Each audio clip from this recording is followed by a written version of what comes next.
하나님 말씀 구약 성경 열왕기상 17장 1절부터 7절까지 목록하겠습니다. 길르앗의 우자 중에 디셉 사람 엘리야가 아합에게 구하되 나의 섬기는 이스라엘 하나님 여호와의 사심을 가리켜 맹세하노니 내 말이 없으면 수년 동안 우로가 있지 아니하리라 하니라. 여호와의 말씀이 엘리야에게 임하여 가라사대 너는 여기서 떠나 동으로 가서 요단 앞 그릿 시냇가에 숨고 그 시냇물을 마시라. 내가 까마귀들을 명하여 거기서 너를 먹이게 하리라. 저가 여호와의 말씀과 같이 하여 곧 가서 요단 앞 그릿 시냇가에 머물매 까마귀들이 아침에도 떡과 고기를 저녁에도 떡과 고기를 가져왔고 저가 시내를 마셨더니 땅에 비가 내리지 아니하므로 얼마 후에 그 시내가 마르니라. 아멘. 금년도 우리 교회 주신 성구 함께 고백하고 가겠습니다. 믿음의 주여 시작.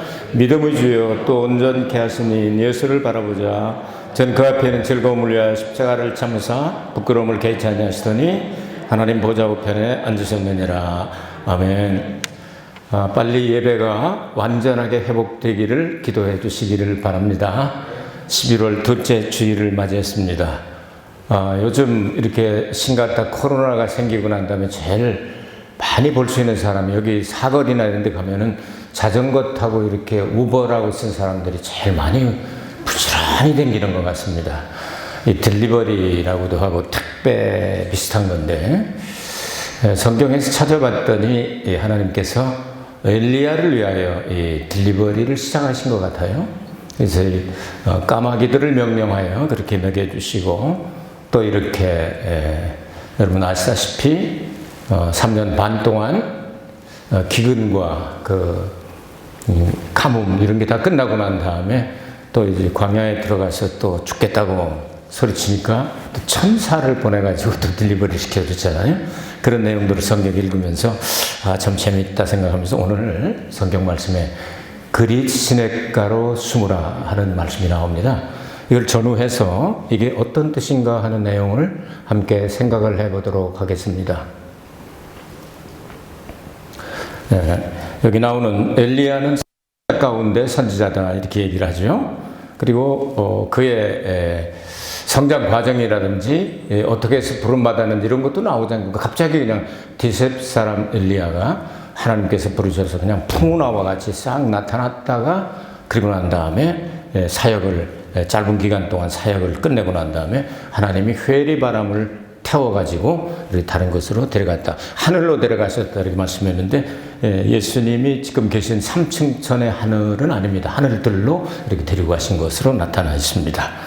그릿 시냇가로 이렇게 많은 사역 가운데 있는데 3년 반 동안 가뭄이 있었다고 야고보서 5장 17절에 보면 3년 반 동안 가뭄이 있었다 이렇게 기록을 하고 있는데요. 일단 그릿 시냇가로 인도하시고 보호한 사실이 나와 있습니다. 그리고 그릿 시냇물이 많으니까 다시 이방의 땅 이렇게 사렙다라고 하는 곳 두로와 시돈 지역이죠. 지금 말하면 옛날에 그 페니키아 알파벳 같은 거 시작한 아주 유명한 그런 곳이죠. 예수님도 살아계실 때 거기 두로와 시돈 지방에 한 번 갔다 오신 적이 있잖아요. 그곳으로 이제 보내서 이제 기근이 끝나는 그런 내용인데요. 그럼 엘리야 하면 엘리야가 누구냐 하는 걸 좀 생각을 해보도록 하겠습니다. 엘리야가 성경에 자주 나오는데 엘리야가 누구냐? 자, 엘리야는 여호와는 하나님이시다 하는 뜻입니다. 여호와는 하나님이시다. 그럼 여호와는 누구냐? 여호와는 일을 지어서 성취하시는, 일하시는 하나님을 나타내죠. 이것을 자음이 4개로 되는데 야하우에 이 자음 4개를 하나씩 이렇게 이것을 분해해서 설명을 하면 못을 보아라, 손을 보아라, 손을 보아라, 못을 보아라 그런 뜻입니다. 손을 보아라, 못을 보아라. 못 박힌 손을 보아라. 그러니까 인류의 구원을 위해서 하나님은 창세 전부터 영원 전부터 계획하시고 일하시고 그 일을 반드시 이루어내신다 하는 그런 내용입니다. 그런 여호와는 하나님입니다. 하나님이라는 뜻은 전능자를 말하죠. 못하는 게 없는 전능하신 하나님을 이야기하고 있습니다. 엘리야의 생애를 통해서 하나님 나타내시길 원하신 것은 여호와가 하나님이시다 하는 사실을 나타낸 그 사역을 한 것이 중심이 되겠습니다. 자, 그는 갑자기 나타나서 하나님 앞에 쓰임을 받고 하나님께서 회리바람을 타고 산채로 데려가신 특별한 일을 한 사람입니다. 그런데 이 성경에 보면 엘리야가 산채로 데려갔는데 똑같은 사람이 나타난 건 아니지만 엘리야의 심정을 가지고 엘리야와 같은 사역을 해서 하나님의 사역을 감당했던 엘리야에 대한 이야기가 성경에 많이 나오고 있습니다. 말라기 4장에 보면 3장과 4장에 보면 그런 이야기가 나오는데 엘리야는 사람이 예수님 앞에 올 터인데 그 길들을 다 만들 것이다. 그 뒷고복고가 있는 이렇게 울퉁불퉁한 길은 판판하게 만들고 길을 예비하게 될 것이다. 그런 예언을 했습니다. 그리고 약 400년 동안 여러분 아시다시피 구약과 신약의 중간이 비어있는 것처럼 보이죠? 이것을 중간사라고 이야기합니다. 이 중간사 때에 많은 역사들이 있었습니다. 여러분 아시다시피 페르시아를 헬라, 그리스가 점령을 해버리고 또 그때 이제 로마가 또 그리스를 점령을 해버리고 이런 뭐 역사적인 변천이 많이 있고 이스라엘 사람들이 이제 마카비 운동이라든지 수전절이라든지 여러 가지 역사가 있는데 400년 동안 이렇게 선지자를 보내지 않고 있다가 갑자기 어느 날 요단 강가에서 회개하라 천국이 갖고 왔느니라고 소리치면서 설교를 하는 사람이 나타났습니다. 그 사람이 바로 세례 요한이죠. 세례 요한이 이 일을 이제 시작을 하시게 될 때 예수님께서 마태복음 11장 14절에 보면 세례 요한을 가리켜서 오리라고 예언된 그 사람이 바로 엘리야가 세례 요한이다. 예수님이 직접 말씀하셨으니까 이것은 틀림없는 사실이죠. 그러니까 엘리야의 심정을 가지고 엘리야처럼 똑같은 사역을 한 사람, 이게 이제 엘리야 이렇게 해석을 했습니다. 그 마태복음 17장 또 13절에 보면 예수님께서 이제 3년 반 정도를 사역하시게 되는데 그 중간 점검을 하실 때 중간 점검을 하시고 난 다음 마태복음 17장에 보면은 변화산이라는 곳에 가게 됩니다.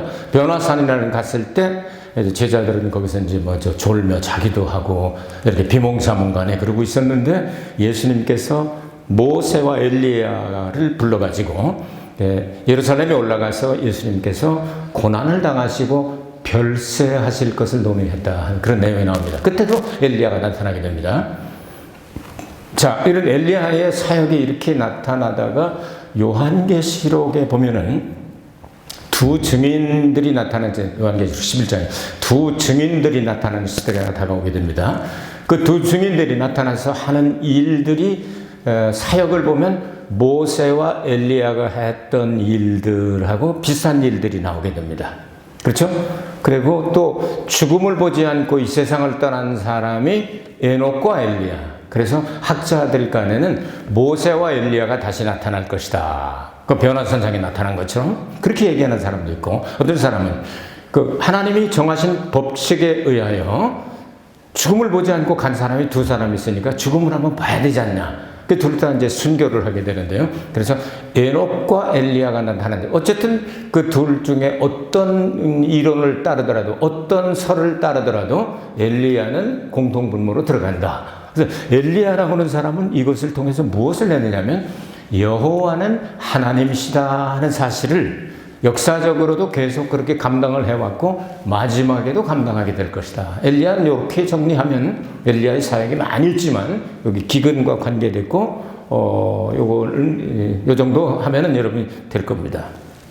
두 번째는 이제 그리 시냇가로 가서 내 몸을 숨겨라. 시냇가에서 숨으라. 이런 말씀이 나오는데 그리시네의 그리시란 말이 히브리 말로 계약이란 뜻입니다. 케리트. 케리트는 카라트에서 왔는데 이 카라트란 말은 뭐냐면 잘라낸다 하는 뜻입니다. 우리는 계약을 우리는 잘라낸다고 표현합니까? 아니면 계약을 맺는다고 표현합니까? 계약을 맺는다 그러지 않습니까? 이 동양에서는. 근데 히브리 사상 다른 나라는 모두 다 계약이라는 것은 맺는 걸 이렇게 성립시키는 걸 얘기하는데 히브리 사람들의 사상은 중동 지역에서는 계약이라고 하는 것은 그렇게 맺는 게 아니고 잘라낸다는 뜻입니다. 아브라함과 하나님께서 계약을 맺으실 때 3년 된 그 송아지나 이런 것을 다 이렇게 각을 뜨고 이제 가운데를 쫙 벌려놓고 난 다음에 가운데 이렇게 쪼갠 고기 사이로 하나님의 성령의 불처럼 싹 지나갔다 이 말이죠. 그래서 중동에서는 계약을 잘라낸다고 하는데 왜 어떤 말이냐면 그 예레미야 34장 18절에도 나오지 않습니까? 잘라낸다. 송아지를 둘에 쪼개고 그런 말씀이 나오는데 송아지를 둘로 쫙 잘라놓고 가운데 길을 냅니다. 길을 내고 계약 당사자가 손을 잡고 이제 거기를 지나가게 됩니다. 이 계약을 파기할 경우는 이 송아지처럼 너도 쪼개서 죽여도 좋다. 이렇게 하는 게 이제 계약이라고 하는 그런 뜻입니다.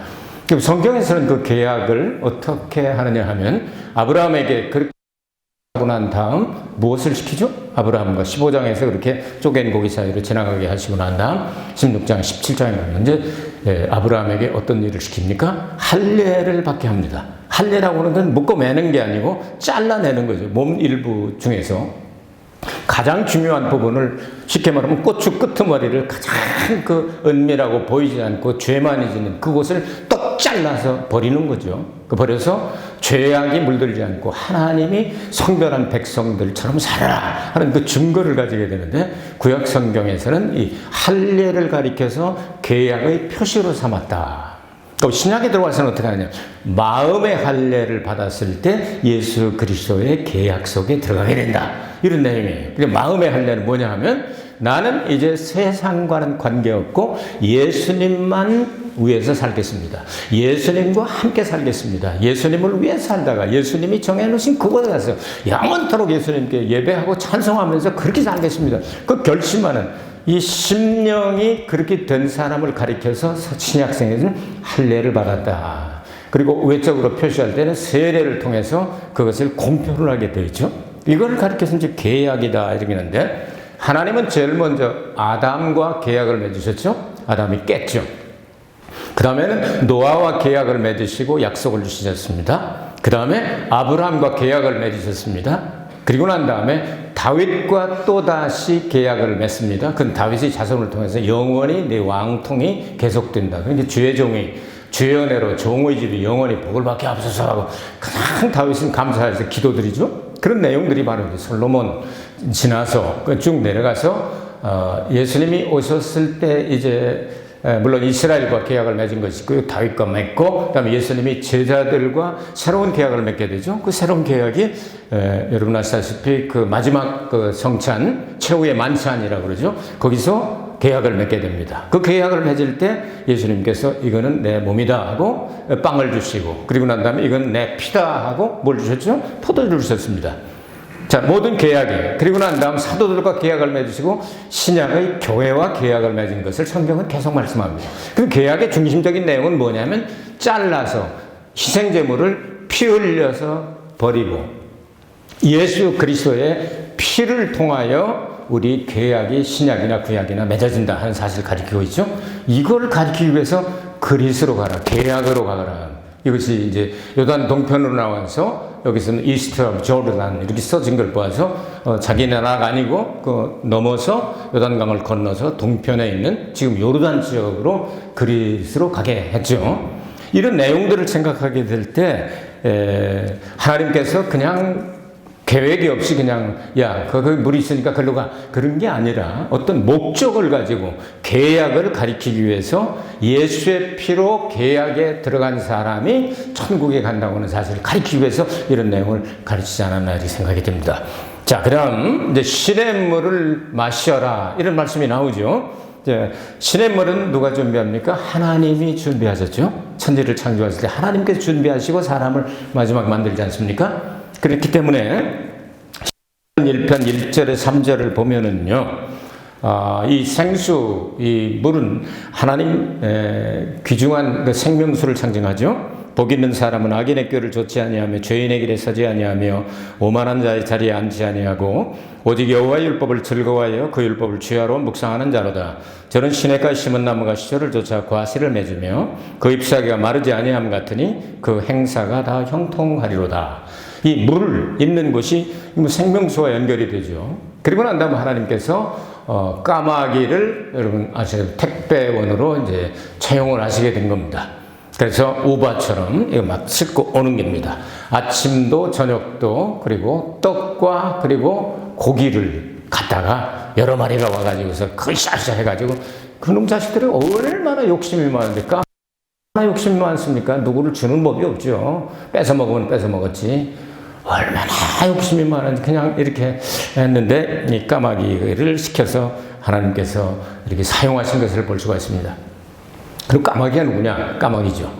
우리 교회도 까마귀가 많습니다. 여기 나무 하나에다가 지금 동네에 있는 이 행가 쇠로 되어 있는 건 전부 걷어다가 지금 집을 져가지고 도둑하나니까 이거 아주 나무를 잘라야 될지 저거를 높은 그 사다리를 가지고 가서 고기만 잘라야 될지 아유 참 골치 아픕니다. 아침마다 와요. 깍!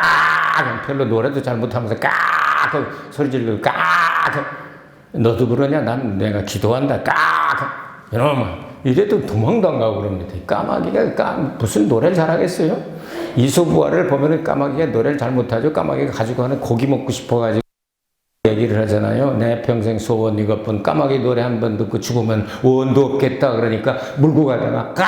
하니까 떨어지니까 먹고 나서 야 인마 너같이 노래 못 부르는 노래를 듣고 싶은 사람이 어디 있냐 인마 써봤지? 하고 이 여우가 까마귀한테 알겨먹고 가는 그런 내용이 이소부화에 또 나오잖아요.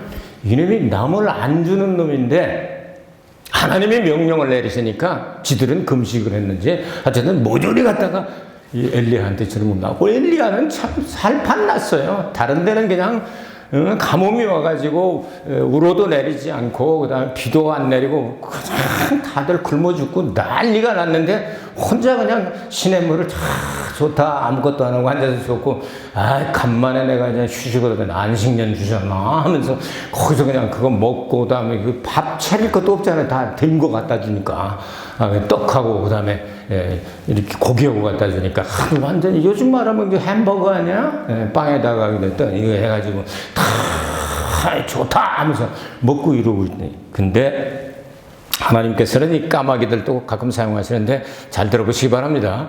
노아 방주 끝나고 난 다음에 1년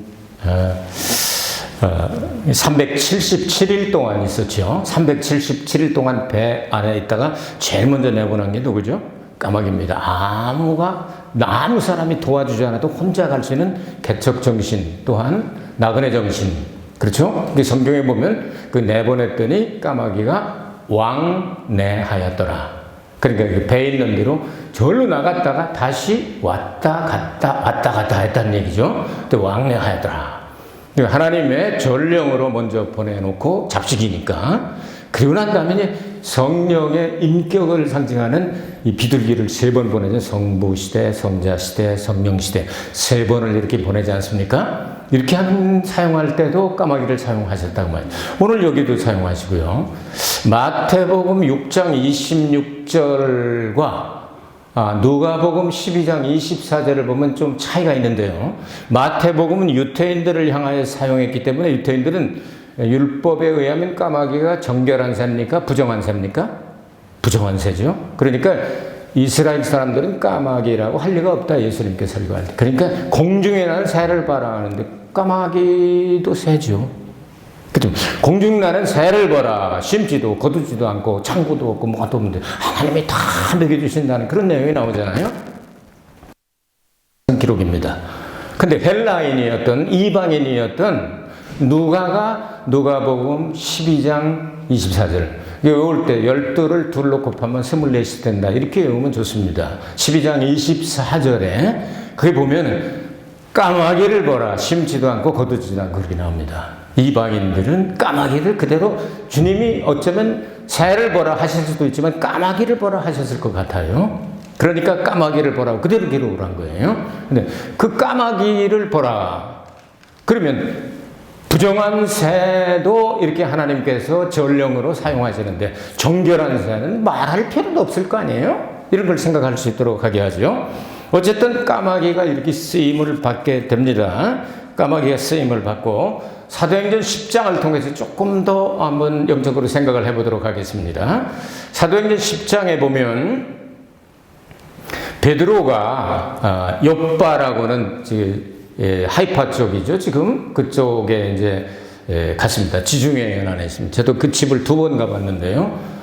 옛날 집들이 이제 그 다음에 퇴적 생기고 해서 아주 굉장히 깊이 내려가 있습니다. 집이 바닷가 쪽으로. 그리고 보통 사람 사는 데보다 훨씬 더 밑에 쪽에 있는데 거기 똑같이 시몬 집에 가가지고 먹으면서 기도하는 시간에 하나님께서 환상을 보여주지 않습니까? 그렇죠? 환상을 보여주는데 환상을 3번을 보여주겠는데 기도하는데 갑자기 하늘문이 탁 열리더니 보자기 같은 거에 이제 네 귀를 맨 동서남북을 상징하죠.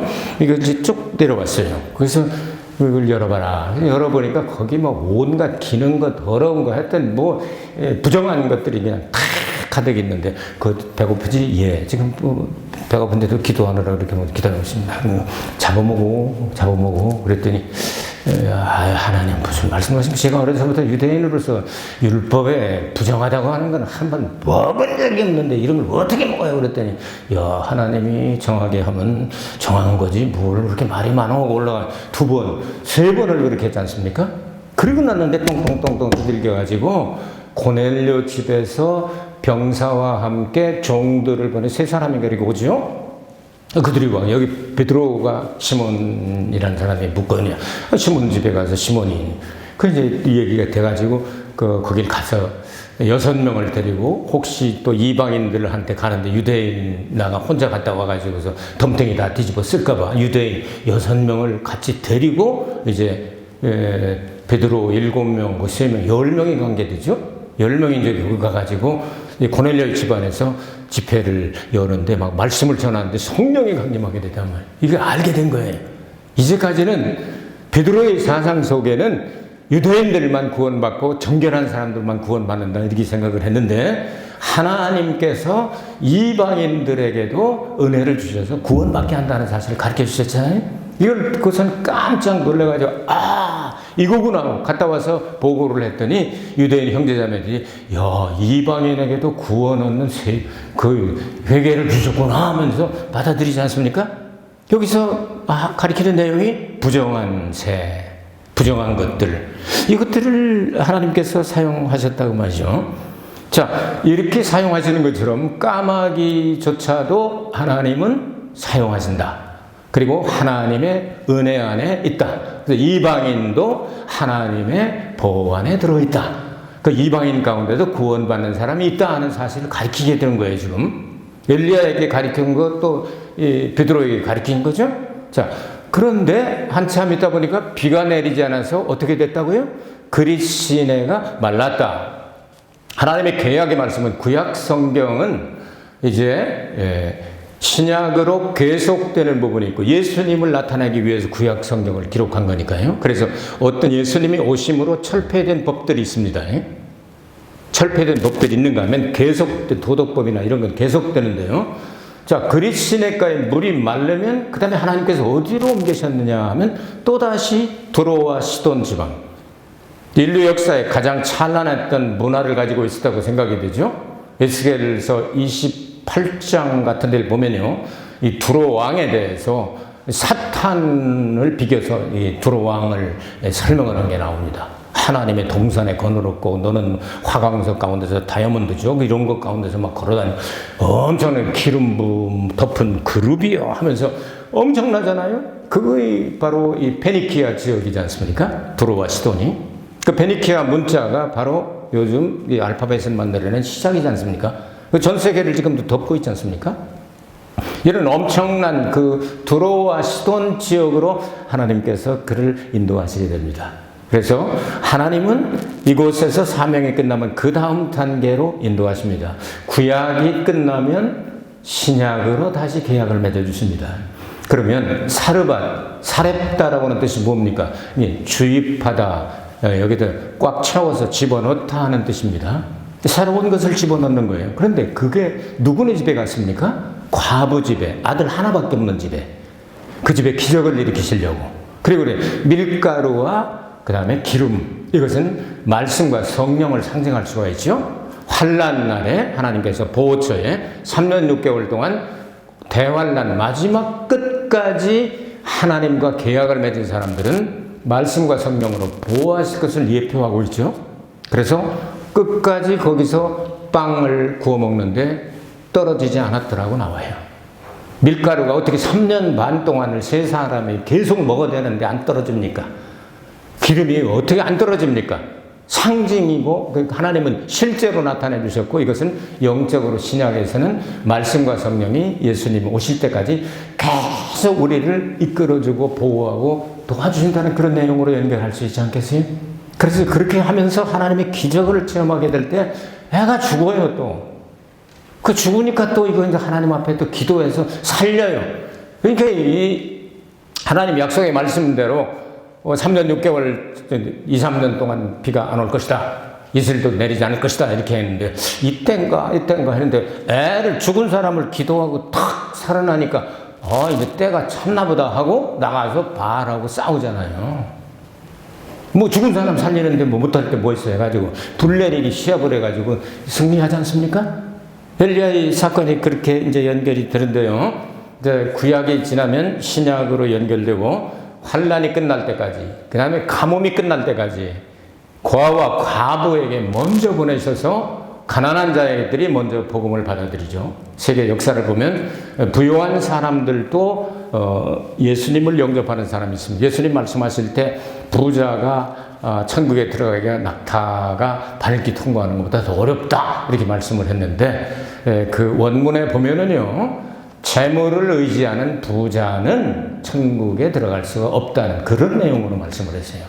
재물로 구원받으려고 하는 사람. 그 뜻이 우리 성경에는 조금 약하게 번역이 돼서 확실하지 않은데, 자, 재물을 의지하는 자는 부자는, 그 사람은 천국에 들어가기가 몹시 어렵다. 이렇게 말씀을 하셨어요. 니고데모라든지 아니면 저희 아리마대 요셉 같은 사람은 부자인데도 인정받았잖아요. 그런 사람도 있을 수 있지만 재물을 의지해서 구원받으려고 하는 행위 구원을 생각하는 사람들이 못 간다는 것을 예수님께서 교훈하신 내용이에요.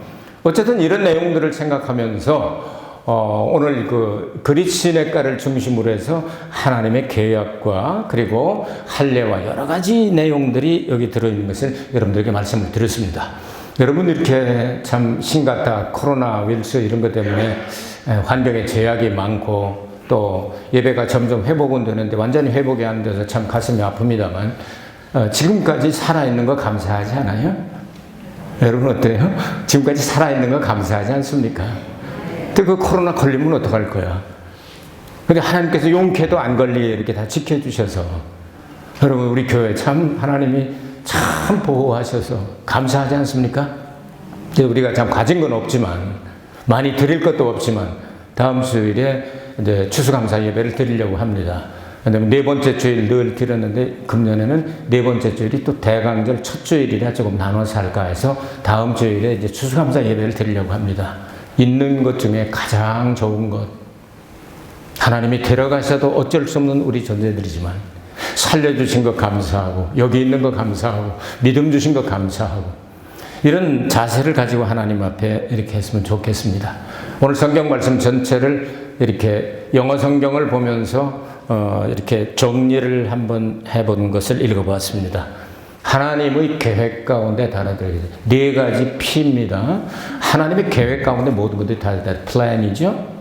근데 하나님께서 계획하셔서 인간 세상에는 많은 문제들이 여전히 존재하는 프로블럼이죠. 두 번째 P죠. 그런데 이제 우리는 어떻게 할 것이냐? 그건 하나님의 약속의 말씀이 있습니다. promise. 하나님의 P죠. 세 번째 P입니다. 그리고 하나님의 약속을 받은 것은 반드시 하나님의 provision, 하나님의 준비가 있습니다. 그 네 가지 P만 가지면 여러분 아무 문제가 없습니다.